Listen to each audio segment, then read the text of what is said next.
Le Coran est la parole d'Allah, aussi parfaite soit-elle. Ouvrez-le avec humilité pour apprendre. Et ne croyez pas qu'une fois l'avoir lu, vous n'avez plus besoin de le relire. Il contient des miracles et il est la solution de bien des problèmes. Voici les miracles du livre.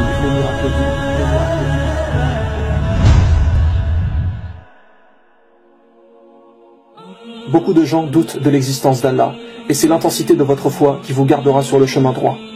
Et le Coran est fait pour augmenter votre foi. Par exemple, jusqu'à il y a encore peu de temps, les gens pensaient que le soleil était fixe et que la terre tournait autour du soleil. Peut-être que même vous qui regardez cet épisode pensez encore cela. Mais en réalité, nous avons découvert récemment que le soleil n'était pas du tout fixe et qu'il se déplaçait dans l'univers d'une manière bien précise. Et on peut tout à fait dire aussi que le soleil tourne autour de la terre, comme on peut dire que la terre tourne autour du soleil. Cela dépend en fait du référentiel choisi, car dans l'espace, il n'y a pas de référentiel absolu. Et ce qui nous intéresse est que pendant longtemps, les gens pensaient que le soleil était fixe. Seulement, dans le Coran, depuis 1400 ans, il est dit que le soleil se déplace et vogue dans une orbite bien précise, comme la science le confirme aujourd'hui. Ce qu'il faut comprendre, c'est qu'avant que la science découvre cela et change son point de vue, les gens auraient pu croire que le Coran avait fait une erreur, puisque la science disait que le soleil était fixe et non le Coran. Et c'est justement dans ces moments que c'est votre foi qui vous maintient debout ou vous fait chuter. Celui dont sa foi est faible aura abandonné l'islam, pensant que le Coran faisait une erreur.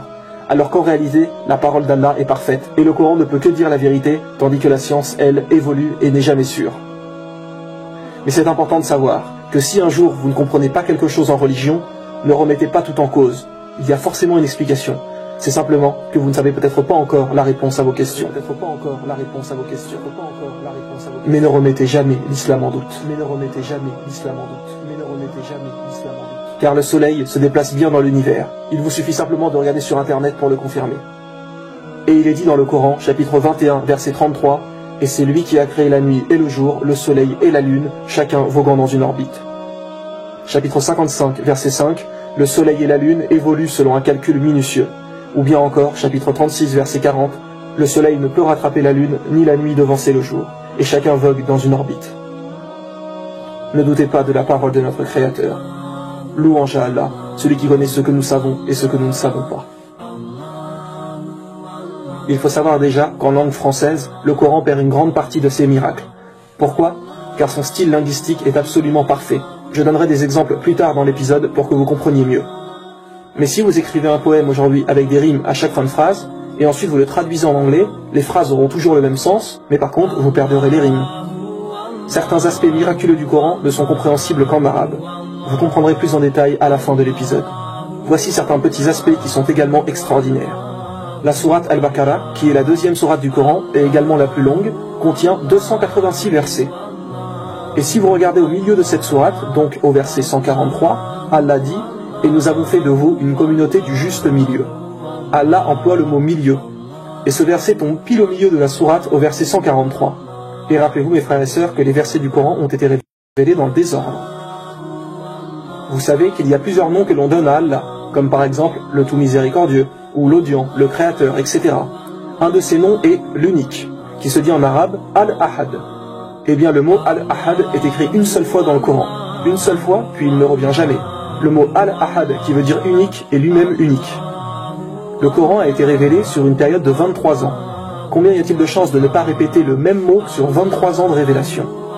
Imaginez-vous une personne qui délivre un message pendant 23 années. Quelle est la probabilité qu'il soit capable d'éviter d'utiliser le même mot deux fois? Dans le même type d'exemple, Allah dit dans un verset, « Ne médite-t-il pas sur le Coran, s'il provenait d'un autre qu'Allah, ils y trouveraient certes maintes contradictions. » Eh bien le mot contradiction aussi ne revient jamais dans le Coran.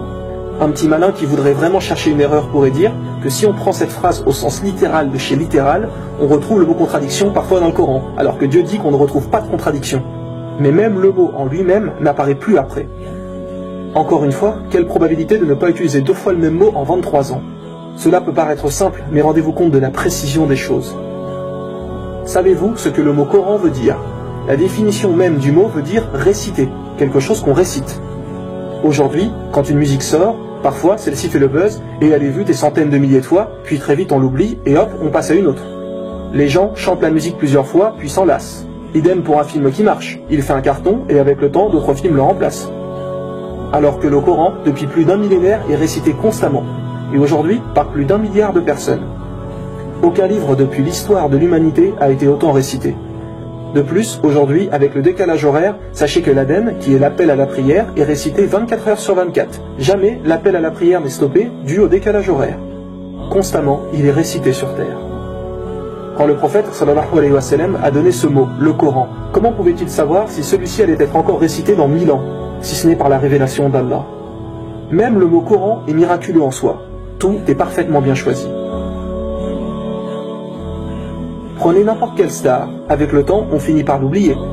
Alors que le prophète Mohammed sallallahu alayhi wa sallam est depuis 1400 ans aimé par les musulmans. Les gens pourront dire, oui, mais Jésus aussi pour les chrétiens, ou Moïse pour les juifs, etc.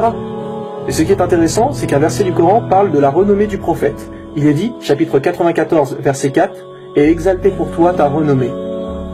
Et dans l'appel à la prière, lorsqu'il est dit « J'atteste que Mohammed est le prophète d'Allah », nous devons répéter la même chose. « J'atteste que Mohammed est le prophète d'Allah ». Et à chaque fois que nous entendons son prénom, nous devons dire « Que la paix et les bénédictions d'Allah soient sur toi, Mohammed ». Et étant donné que l'Aden est récité 24 heures sur 24, eh bien sans arrêt, la renommée du prophète est mise en avant. Le Coran est parfait et préservé jusqu'à la fin des temps.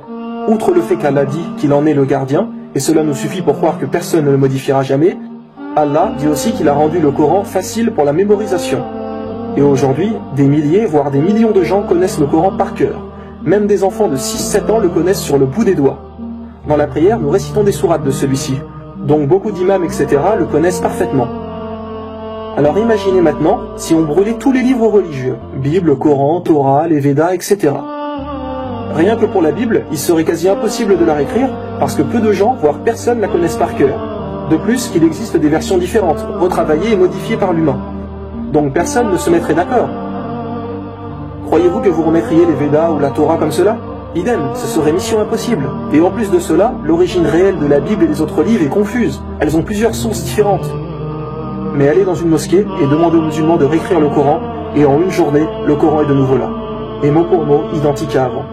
Car si quelqu'un faisait une erreur, il serait immédiatement corrigé par d'autres. Tout comme si vous vouliez faire le malin, et vous amuser un moment à modifier un verset. Votre supercherie ne durera même pas un jour, car elle sera détectée directement par les autres.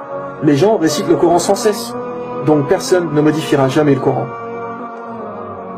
Quand vous avez appris à l'école les grandes révolutions, la Révolution française, la Révolution bolchevique en Russie, etc., vous vous rendez compte que toutes ces manifestations ont changé surtout le régime politique. Mais dans la vie personnelle des gens, cela n'a rien vraiment changé.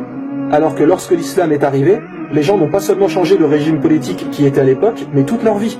Leur manière de s'habiller, leur langage, le comportement avec les gens, ce qu'ils mangeaient, l'hygiène, etc. Et les gens qui proposaient ces idées politiques pour ces nouveaux régimes n'ont bien souvent pas vu ces révolutions durant leur vivant.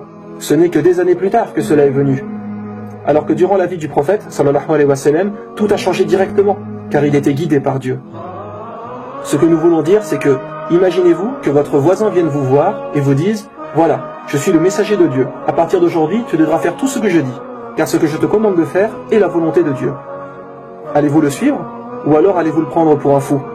Votre voisin que vous voyez avant tous les jours et qu'à présent vous dit être le messager de Dieu.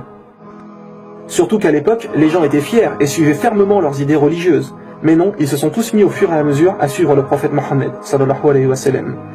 Et ça, mes frères et sœurs, ça ne peut venir que du seul et unique Dieu, le seul capable de cela. Voici un autre miracle du Coran. Allah dit dans un verset, nous avons fait descendre le fer. Alors que pour d'autres choses, comme par exemple les montagnes, il dit, nous avons créé les montagnes. Ou bien, nous avons créé le soleil, nous avons créé la terre. Mais pour le faire, il ne dit pas nous avons créé, mais fait descendre. Et écoutez bien mes frères et sœurs, les biologistes disent que le fer est venu historiquement sur Terre par la descente de météores. Et Allah dit, chapitre 57, verset 25, nous avons fait descendre le fer, nous avons fait descendre le fer, nous avons fait descendre le fer. À savoir que le fer ne peut être créé sur Terre. Même l'énergie dégagée par le soleil, qui atteint 386 millions de mégawatts, ne peut former le fer. Alors d'où vient-il ? Après des études approfondies, il s'est approuvé aux savants que cette matière, le fer, ne peut être formée que dans les immenses étoiles dépassant notre Soleil plusieurs fois, et dans une étape particulière de la vie de ces immenses étoiles appelée la supernova. Au moment de l'explosion de ces dernières, la matière s'accumule fortement. Cette fusion nucléaire continue et forme par la suite le fer. Et la Terre contient environ 35,9% de fer de sa masse. Allah nous a préparé la Terre par le fait de descendre sur elle une grande quantité de fer. Actuellement, les planètes du système solaire sont des planètes gazeuses inadaptées à la vie. Pour cela, le fait de descendre cette quantité de fer porte une sagesse divine, grâce à qui notre planète est habitable. Nul ne savait cette vérité du fer avant l'exploration de l'espace. Qui, il y a 1400 ans, pouvait connaître cela et savoir que le fer venait du ciel? La parole humaine n'est pas nécessairement calculée au mot près. Le speech humain ne fait pas attention à utiliser le mot le plus parfait possible. Mais Allah, si. Le Coran est incroyablement précis dans son langage.